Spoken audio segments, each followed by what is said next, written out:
Mayor of the township, Stumile Feni, a talented artist who documented hard lives of Black people during apartheid, to Mama Africa Miriam Makeba, whose voice transcended the Atlantic and amplified the struggles of Black people. This trend has not stopped with the current crop of artists. Visual artists like Sizani Baloyi are using their lived experiences to highlight the violation of human rights through their work. Born in Guyana at the dawn of democracy, Baloyi has lived in a shack at Snake Park in Soweto for 27 years.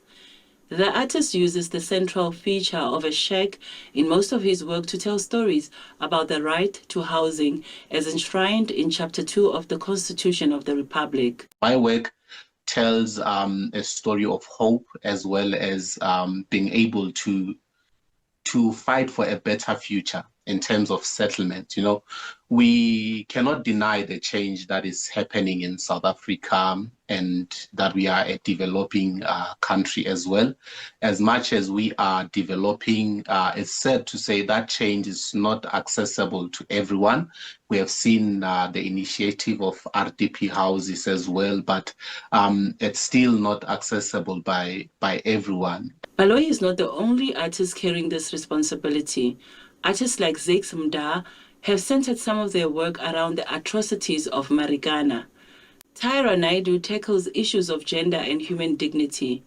A curator whose work equally delves into human rights says artists should not tire from raising issues affecting society. I don't think that the noble obligation of really building a healthy environment, healthy communities rest solely on politicians.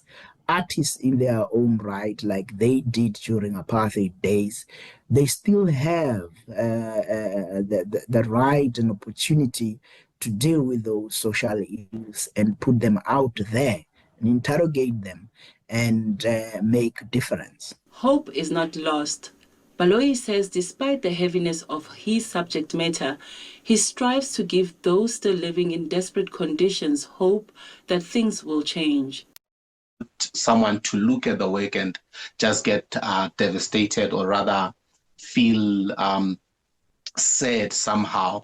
But I want us to also be able to enjoy the bright colors that I also put in my work, as well as the storyline as well of being able to have a sense of community. In marking Human Rights Month, Baloyi will host a solo exhibition titled Squatter Movements Like Birds in the Cornfield later this month.